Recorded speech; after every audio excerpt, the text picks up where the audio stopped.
Hey guys, this is S&S Serpentarium, and this right here is an African house snake.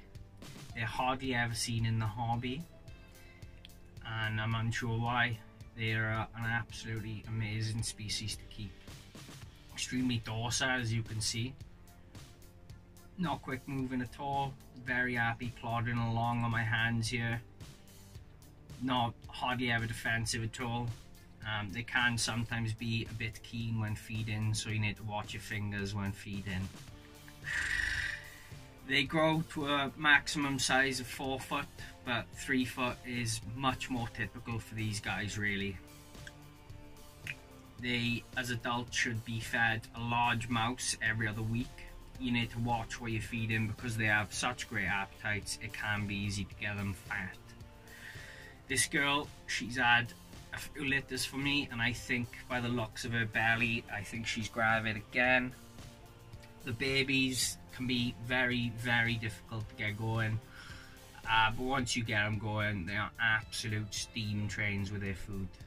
Absolute machines. And they grow very quickly once they start eating.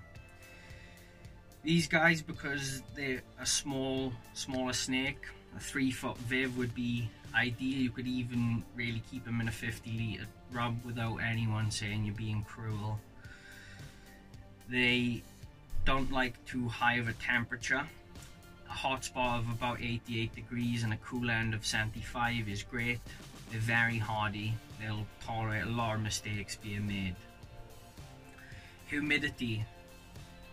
A humid hide probably should be offered when they're in shed, but I've not had any problems with them shedding. They just sort of sometimes dip in their water bowl and then they're good to go. Clean water should be offered daily, as with any snake. You know, any animal goes out water for too long and they're in serious trouble really. There are morphs available. You can get albinos, T positive, anti negative, hypo, hypo ghost and hypo green, snows, and I believe there are some others knocking about such as butters and the like, but I won't go too much into that now.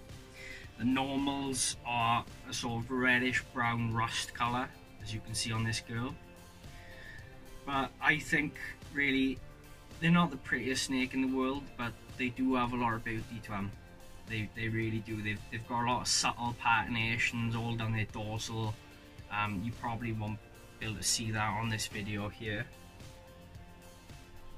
Okay, but they're a great snake really. I'd recommend them for a beginner or for anyone, because they are a great snake, and realistically, as a newbie coming into the hobby, you probably never would have heard of them, and you're very unlikely to find them unless you've got a local breeder or a decent shop close to you.